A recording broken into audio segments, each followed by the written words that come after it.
Okay, good morning.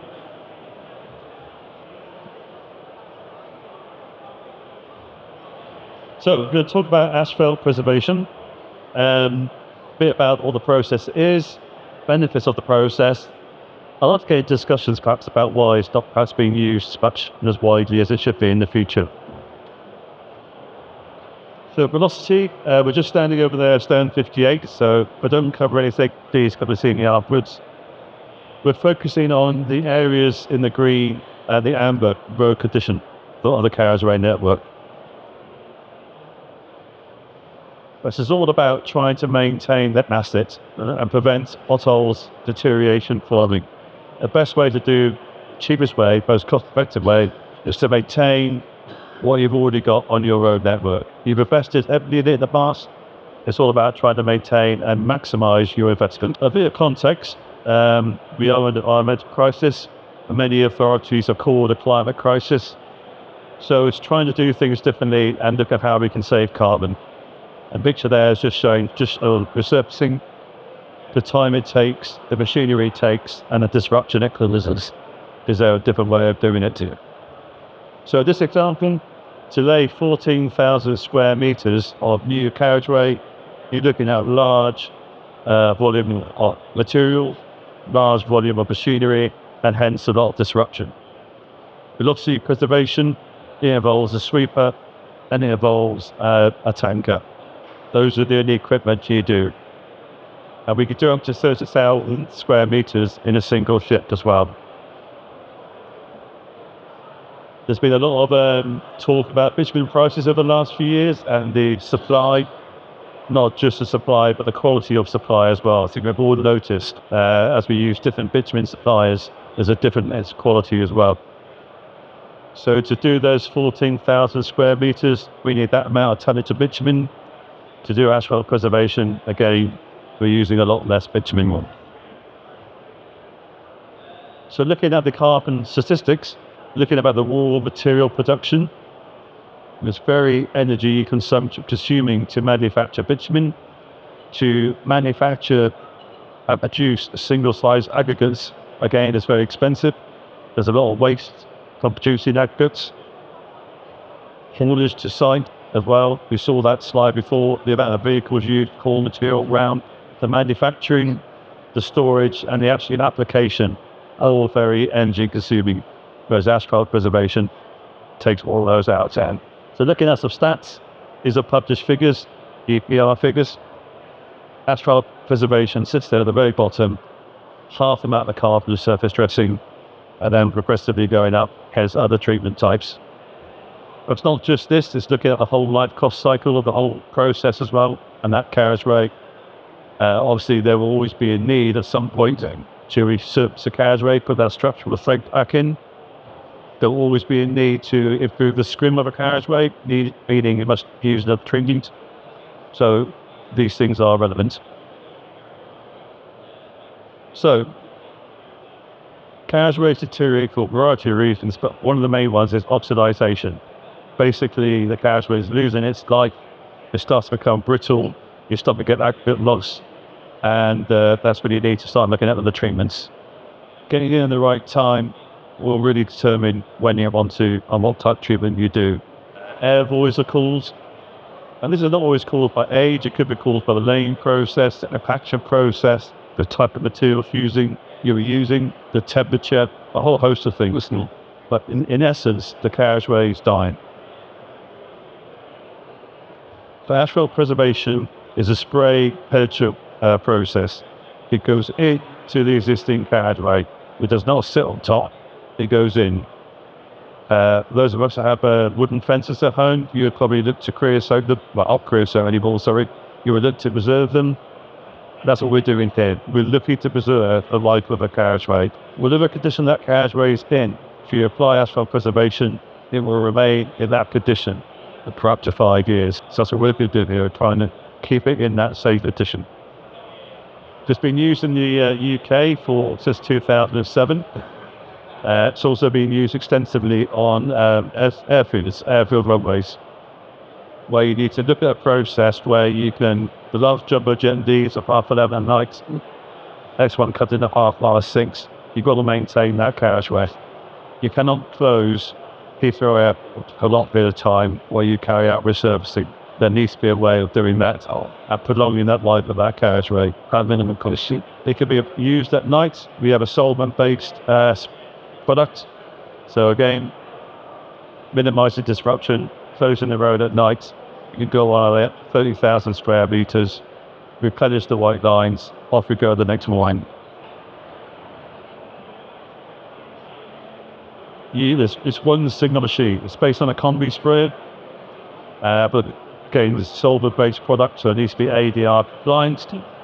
The spray bar goes out to 4.0 metres wide, has enough material to spray about 11,500 metres before you reload. It's laid at a fast walking pace, so to empty that machine on a dual carriageway, for example, it'll probably take half an hour. I'll pay a lot to purpose-built machine. So the material penetrates into that existing carriageway, keeps it in good condition. The material itself sets to about 2 pen, so it sets really, really upward. So you're getting both the material into the voids, but you're also getting that locking in of the material as well with that 2 pen bitumen. So waterproofs is a very simple test. You can put it through a tube onto the carriageway, look at how much water goes into the road. You do it afterwards, you'll find the water sitting on top, going away to the drainage channels. Quick x-ray done by Nottinghamshire University, showing an SMA at how far that material will go in. How far it goes in will also depend on the material was spraying, and also depend on the age of that product as well. But it's going in, sitting in those voids, preventing oxidization, and also with that 2 pen setting penetration, really locking in that material. It also contains a natural bitumen called gilsonite. This again will help the deoxidization and prevent it aging any further. The molecules will sit in there, and they will obviously help that process slow down. We've all seen these graphs many, many times. You're probably going to guess what the next one looks like as well. Where you can apply preservation, you're going to reduce that green going to amber, that amber going to red. So the case study we always use is the M40, where this has been applied over 15 years, so 3 to 5 year cycles. And now SMA on the M40 that's about 24 years old. It's just the proof in the pudding. It's not the panacea to everything. The scrim needs to be of a good level before we apply preservation, so it does not affect the scrim. It goes into the surface, but it doesn't prevent also you doing something afterwards, so you can still surface dress over this if the scrim levels fall below the intervention level. But it either buys you time, it keeps that road in good condition, and I've got a couple of case studies at the end which really prove that point. So the application, the road must be clean, so we'd always do a pre-sweep first to brush out any leaks detritus in that carriageway. Application rate has to be determined.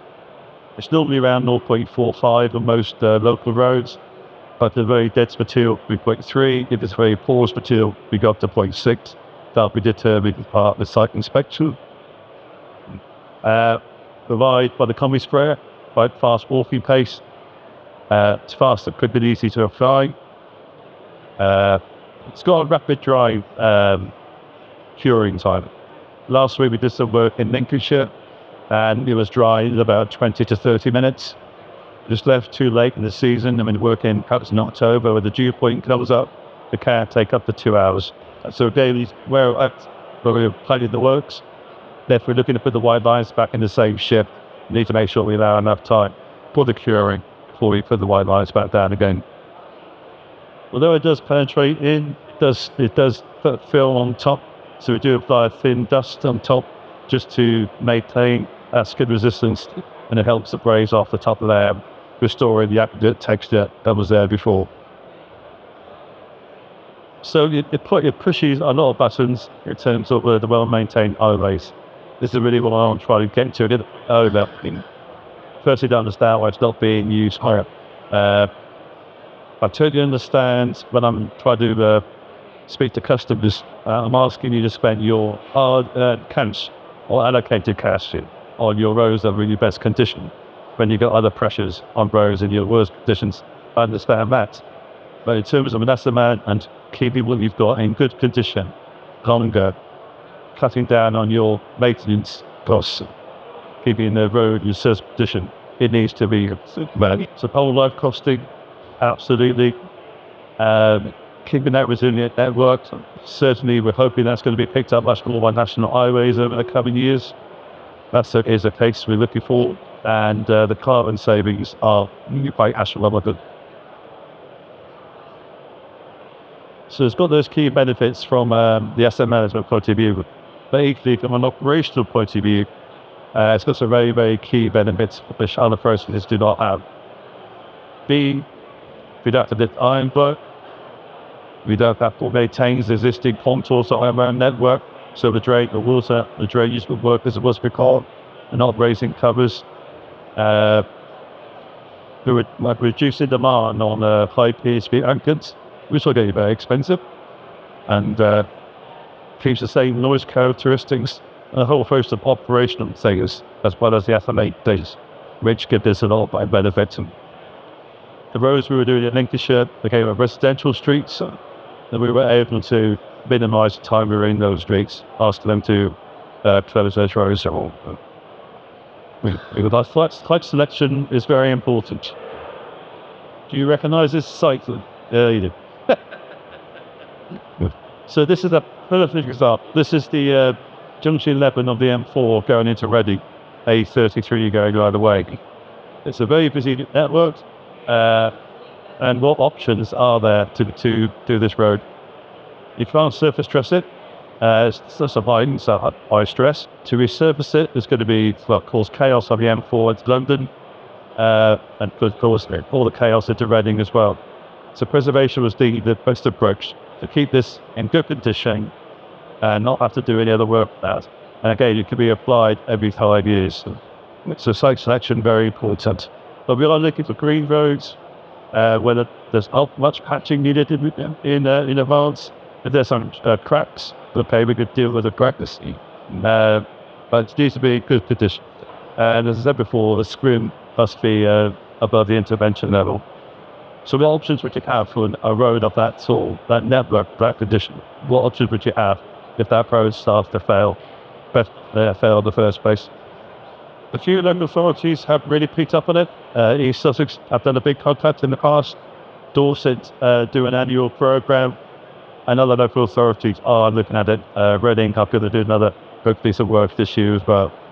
So we are seeing a bit of a growth, but it's very, very piecemeal, and I'd like to see that grow in the future. We did a project in Aberdeenshire last year. This was interesting because pretty much all HRA. And more interesting was we found 4 days in Aberdeenshire with the sun shone in consecutive manner as well. Another picture of Reading. Again, that's all the processes of that machine. Close the road off, or in this case we have to do it by lane closure safely. But it's just that one machine driving around, spraying the material after that pre-swing. It's a very, very simple and not too labour intensive material. Last couple of slides on Lincolnshire. Okay, the outputs we can get are quite phenomenal, 30,000 square metres. Lincolnshire we did 9,000 square metres in 4 days of purely 11 residential streets. Okay, you're not going to get the outcomes. Again, in these streets, what other options were there available to them? The roads were in good condition. They were about 10 years old. Don't get a lot of traffic. Surface traffic wouldn't be politically favourable. But I think you maintain those roads and apply preservation 5 years, 5 years, and 5 years, they would never see potholes again happen on those streets. So any network, high traffic, urban, residential, it's got a space for all of those. But again, I understand it's hard to spend your money on a green road network. You can serve the other pressures, but equally, how are you going to maintain those roads in the future? and the cost is only going to go up and spiral up and up and up. But so Sean, I think I probably finished it early as well, but I've got a question from Sam. Gavin, just quick, I'm sold on it. It's the best thing you brought already, and I'm really happy. Can you hear me? Yes. Really happy with preservation. We're going to go use it for. But we've got a lot of roads we resurfaced. We've been fortunate with lots of money. We've done lots of HRA of high stone content, which gives us a scrim problem a few years down the line. So we've got some roads in good condition, scrims not good, so we're going to retexture it. So what are your thoughts about preserving straight after retexturing? Thank you, Sam. I think it's a great idea. We have looked at a few rows where we're going to be trialing this year. I think, get your texture back, get your scrim back, and then, so optimum time to then look at preservation. It's all about keeping what you've got. And if you invest that money retexturing it, why do you